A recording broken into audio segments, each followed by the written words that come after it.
Matthew McConaughey says individuality needs resistance. The earth needs gravity. So you say button heads. It sounds like they might can figure some stuff out. Oh, there you go. There, see, Charlie, that's why you and I are in each other's lives. That's exactly why. So anyway, so here goes. So Adam Grant says, knowing your traits. Okay, this is a TED from TEDTalk.com. This is a quiz. Here it goes. Are you an extrovert, an introvert, or an ambivert? Do you know what an ambivert is? No, but you put the topic up earlier, and Sophie and I were talking about introvert, extrovert, and I don't know how we started talking about it, but I've been trying to get better with the Alexa on the YouTube, and I said, what introvert, extrovert, and the second video that came up said extrovert, introvert, or ambivert, and we got about 3 minutes through the first one, and I was like, why does it matter? I need to look at that later. I was like, I'll just ask Gina later, but I can't. So yeah, I'm glad I didn't watch the rest of that video. Tell me. Okay, so the ambivert is someone who can be an introvert or an extrovert in different situations. Dad, when are my pizza rolls gonna be ready? I'll go heat them up. Will you explain that a little bit more? I can hear you. I'm gonna just go make sure that dinner is cooking. I've got, I'm in the weeds here, single parenting, playing the old banjo and all that. I can hear you perfectly, and I want to hear. I'm listening. I want to hear what you have to say, but I've got to get the pizza rolls eaten. Okay. So anyway, Charlie, an ambivert it depends on what situation they're in, and I can see that I can be an introvert in certain situations, but then I could be an extrovert in other situations, depending on what the situation is. So, but here's the most important reason why you should know why, which I'm so glad you asked. Knowing every word you said. Good. I'm glad the ukulele is still with you. All right. Knowing your traits will help. Listen, this is the most important part. Knowing your traits will help you figure out how you can best fit and function in the workplace and in the world. So you should know. I especially like the part about the best fit in the workplace. No, 100%. I'm glad that I walked away because you're like, was he coming back or not or whatever? But anyways, I think it does matter in a sense. The only thing that I can add to what you're saying, because it's a lot of words and their definitions I'll never remember them, but what I do know is, or what I think, what I've accepted is that I'm an introvert. I appear to be extroverted in social settings and in mixed company. People have a hard time believing that. Don't need them to. And I know that like being in those social settings drains my energy.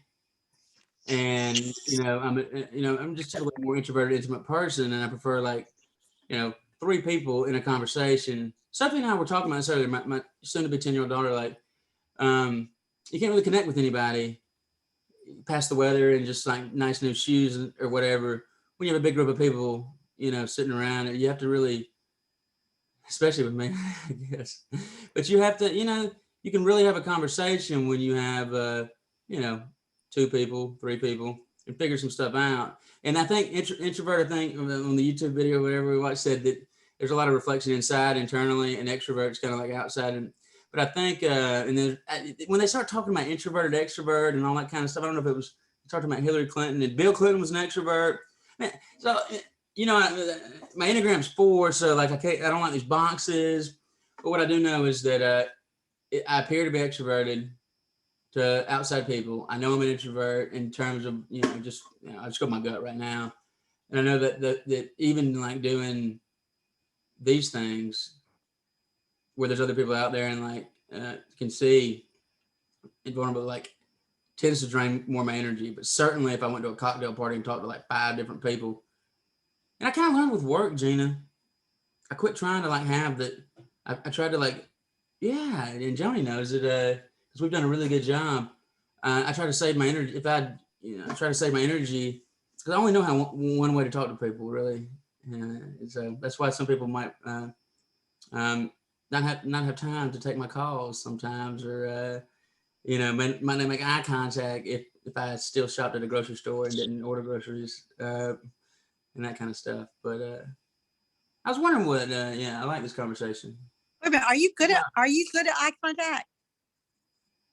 It depends on my mood. It's go back to the Carole King song "Beautiful." As beautiful as you feel. When I'm feeling good, I'm feeling beautiful. I want to like smile at everybody. And there's times when I just don't want to. I don't want to answer my phone. I would say it's more and more rare. I used to want to say it was consistent with my Enneagram. One of the things that we're supposed to do is we're supposed to, or that we particularly do is hide to protect our public image or whatever. But I do know that when I get drained, I like, I don't want to talk to anybody. When I do, I can get cranky or more irritable with my kids, in any intimate relationship. And I get more, I'm learning to be more patient, but I'm typically a pretty compassionate patient and I like talking to people. But yeah, I get that way. I don't remember the question anymore, but I've accepted. Well, I'm giving you the quiz now. Okay. Oh yeah, So let me the results later. So now we know that you think you're more introvert than extrovert, but let's find out the truth. You ready? Wow, you came back. What? I'm sorry, I'm looking. All right. Okay. Are you ready for question number 1? You feel more yourself when you ready? I'm ready. Hold on. The center of attention or in the background? Sophie made such a good point when we were talking about this today. It depends on what it is, what background of what situation. I know that okay. If I would have been a student in your class, I would not have wanted to go to the board. I didn't want to get called on in law school. I became a trial attorney.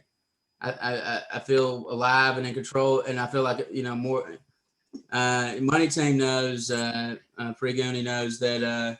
Happy anniversary too. They're hopefully they're out celebrating. I think they are. Money Team.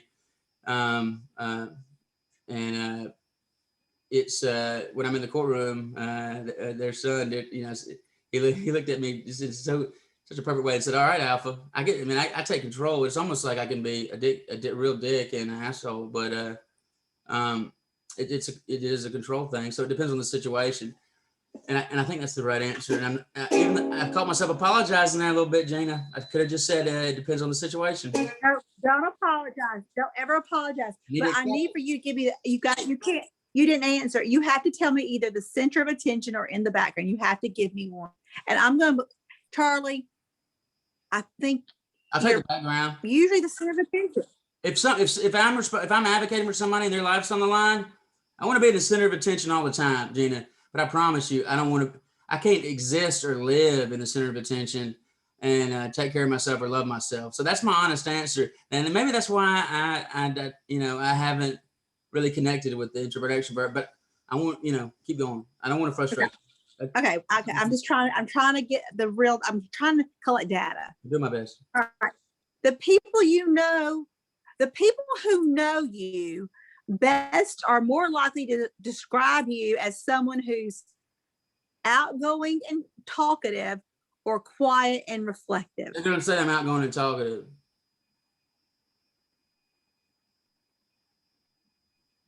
So I'm quiet and reflective by myself. They're not around. Oh, here's a good one. When you meet someone for the first time, you usually do most of the talking.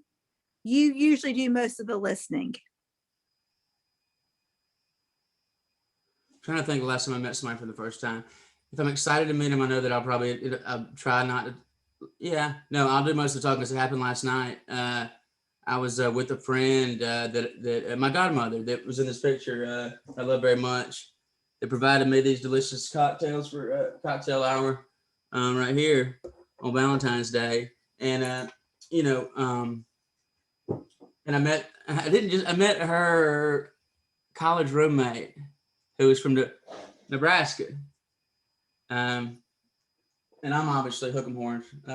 Matthew McConaughey, all right. Texas ready to put up, and yeah, I did most of the talking because I was excited, and I kept saying it, Gina. And we were talking about some of the topics that you and I have talked about. I asked her some, I heard some of the most amazing things when I started to listen from both of them. but I could feel myself. I'm like, I'm excited. I'm happy.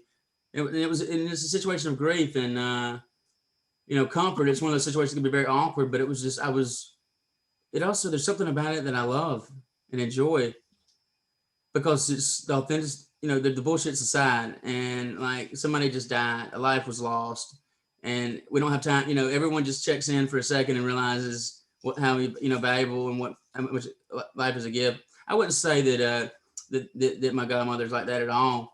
She's someone that has just loved me and I've been able to, and we've gotten closer and closer. And I felt like I knew that I was looking forward to being with her. Like, just speak. It's such a hard. See, right now you got me excited about it. So I'm just supposed to answer the damn question. Yeah, I think I answered it. I accept it. Quit apologizing, Charlie. I did it again right there, Gina. You did it again. The big time. Stop it. But awareness is the first step. So thank you for asking that question. All right, here's another one. It's not very long. In general, which of the two of you are more likely to feel, I don't know who's two of you, in general, which of the, I guess the introvert or extrovert part of you, are you more likely to feel bored and understimulated or overwhelmed and overstimulated? Okay, there's definitely, the stimulation is important. Oh no! I need to hear the question again because I was distracted. Yeah. In general, Latham came in and I was going to say something. And I got to listen to your questions. Sorry. Okay. In general, which of the two of these two are you more likely to feel? Bored and understimulated or overwhelmed and overstimulated? I don't know about you, but I never get bored. I'm always finding a project to do. I was painting today. I don't get bored anymore. Yeah, I don't get bored either. Thank you. I mean, I don't know why I'm sitting there thinking about that. I never have yeah. I'm never bored. You know what? One. I think it came when I stopped being lonely. Remember what long time ago? And overwhelmed. Overstimulated and overwhelmed, probably. Yeah, both of us on that one. All right, next one. All right. Okay, this is a good one. You usually get more. I can't wait to see what you answer here. You usually get more joy out of reading a great book or watching a great movie. I'm not going to judge you at all. No judgment ever. I'm going to give you an honest answer, and I'm not apologizing. This is true. Good. When I'm watching a movie with someone else that I really enjoy and have intimacy with, it doesn't matter if it's, a sibling, romantic partner, my kids, like watching To Kill a Mockingbird, which is with Hudson, it's the movie, probably. Yeah. What did Hudson think about the movie? Watch TV alone, yeah. What did Hudson think about the movie? Oh, he liked it. Yeah. What did you? Oh, that's another episode. I want to know all about. Yeah. Okay. I don't even know what. All right, here's the next one. In your free time on the weekend, you'd prefer sharing a deep conversation with a good friend or mingling at a party filled with people you've never met before. Yeah, the conversation. Accepted that one. All right. What about you would hate working with someone who's brash and overbearing or timid and meek? Which one of those people would you hate working with? I can't work with the the overbearing thing. I mean, that's more likely. Okay. That'll be a problem. Okay. You're more productive when you're in a quiet room or in a cafe.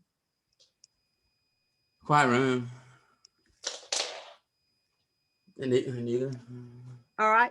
You're more likely to recharge your batteries by going out with a group of friends or getting some alone time. Alone time.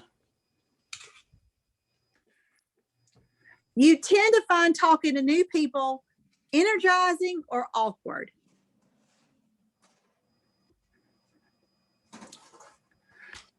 Energizing. I mean, I don't even, awkward is, I don't even know what that means. You're not awkward. No, I mean, or I always am. I don't know. Oh, Charlie, are you ready for your results? Sure. I'm just glad that I gave you some data that was good enough to put it in there. I thought this. You were actually right on. You knew yourself so well. Good for you. Extrovert. Okay, you are an ambivert. You tend to be outgoing and bold. You gravitate toward roles that put you in the center of attention. However, you also are quiet and deliberate. You fall in the middle of the spectrum. You're equally comfortable in leadership and supporting roles, and they tend to adapt to fill voids in their team. Oh, this is great. But what's the use of it? What's it matter? Why does this test, how does this test help? And that sounded kind of condescending, I guess. But tell me why it matters. Tell me what I can do with information. Because I can tell you where these people should be, like in their work role. So here it goes. Where do ambiverts shine? It turns out that ambiverts often achieve greater sales productivity than extroverts or introverts. Ambiverts are more inclined to listen. They're more listen. That was a real apology. That was an apology that was, actually based on that chapter, acceptable. It was a mistake. Go ahead. I interrupted though. That was a mail interruption. That's okay. Ambiverts are more inclined to listen to customers' interests like you and less vulnerable to appearing too excited or overconfident. Tendencies that can also make them highly effective in leadership roles. And because ambiverts naturally engage in a flexible pattern of talking and listening, they're likely to express a sufficient assertiveness and enthusiasm needed to close a sale. That is definitely my friend, Mr. Charlie Cauble. Dusty is very introverted all the way. What are you, and how have you applied your classification to I guess your life? I don't know if I should. Let's see. Yeah. Oh, I'm definitely not. So this says an ambivert. I would be tending to go to ambivert, but I'm not good in the only place I want to be a leader is in my classroom. I don't want to be anything but a teacher. I want to be a tutor. I'm just very happy and satisfied. And to be honest, when I hang, see them light up when you teach them something, that's so cool. That's what I'm on my for. It's your passion, and it's your.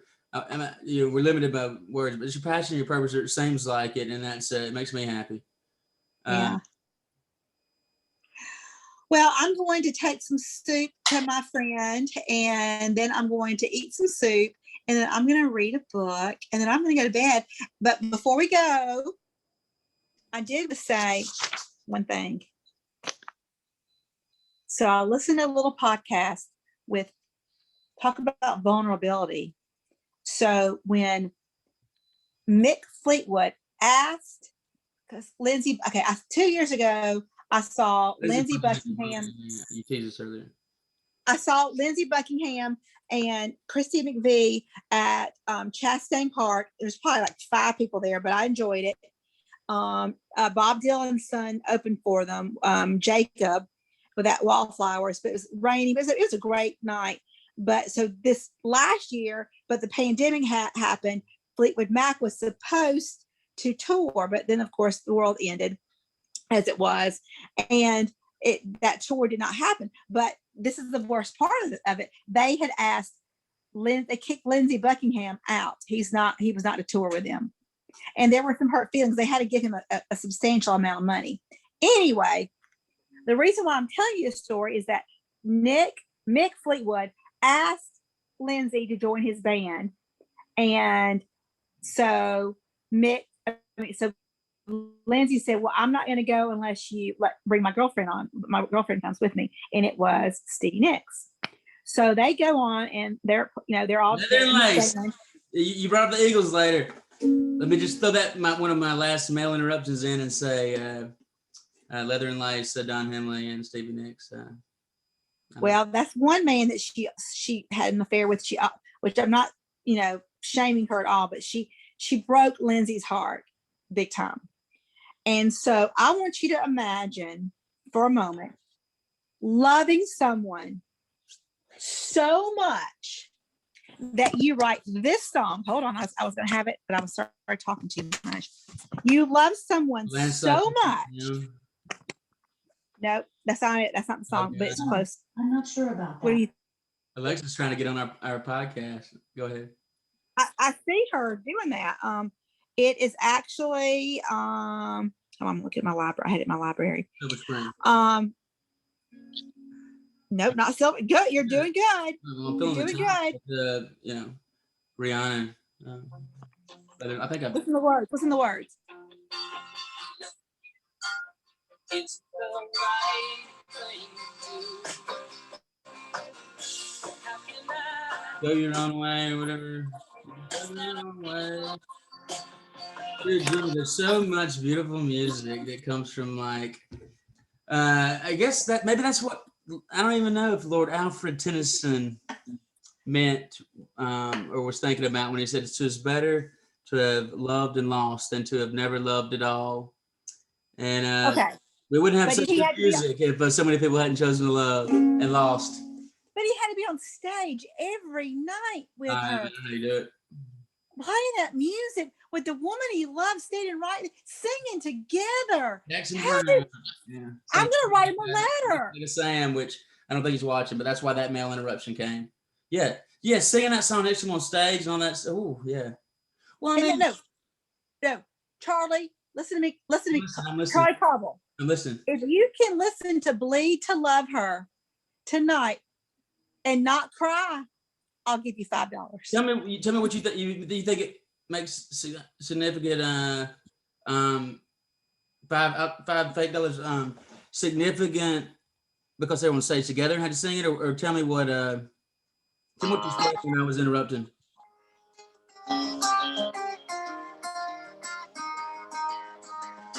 Another Lindsay song. What did you just say? You got passionate, and you're talking about them standing on stage together singing the song. Talk about vulnerability. He's laying it all out there. He loves her. He would bleed to love her. Yeah. He has to sing it on stage. I don't think Lord Alfred Tennyson knew how right he was. Because we got all this wonderful music now. And listen to what he says. Listen to. I'm gonna let you go, but I want you to I'm more listen to the interested in words. like how it affects you, Gina. To be honest with you, it's beautiful. That's what I love about music. You know, the way that we can connect with it and connect with the emotion, even if they don't let you play Gordon Lightfoot in some countries, but music is creative from place, and the way, and I love that what I'm seeing from you and the passion, the way you're connecting with it. I can't even like think about the song right now, honestly. Put that in your little introvert, extrovert, and omnivore salad or whatever. But yeah, last night sitting at a table with two people that loved each other and have for a long time. They know my mom and them. And she was describing, I still haven't remembered the doggone name of that Carole King album. It's okay. It doesn't matter. It's beautiful nonetheless. That beautiful song. Oh man. But she was describing the way that the music was created. Tapestry. The music was created and then someone Tapestry. else created. Tapestry. This is a tapestry that I've created today, which is just, I love you, Meredith and Sam. I love you, Matthew McConaughey, or don't judge me, I'm really a Tennessee fan. Or Psych, you judge me, I'm a Tennessee fan. This is one person that I was talking about Carole King with last night, and this is my godmother that I love. And the way that she described it was like you just described this song, and it was a gift for that you allowed me to spend some time with Carole King today, and think about an album. Yeah, that's cool, man. I'm so glad, and that's what I've always liked about your passion for music and the way you connect with it. And no song. We used to argue about the end all the time, which is a good song to end on, I guess.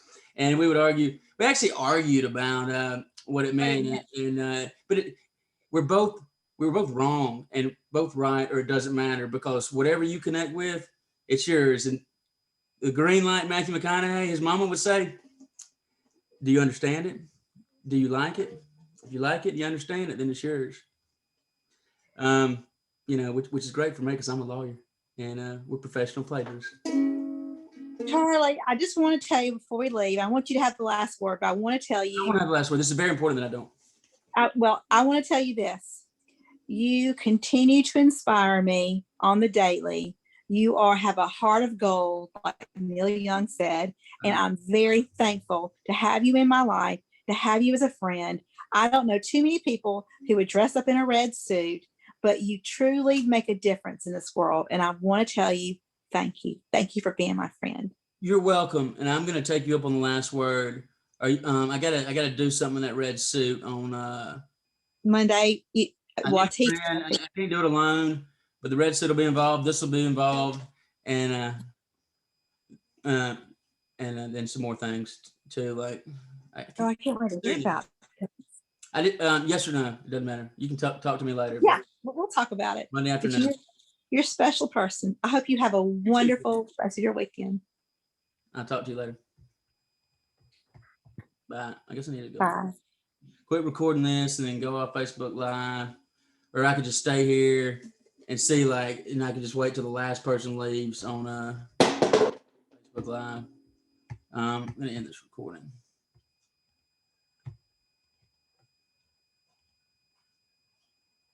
Oh, perfect.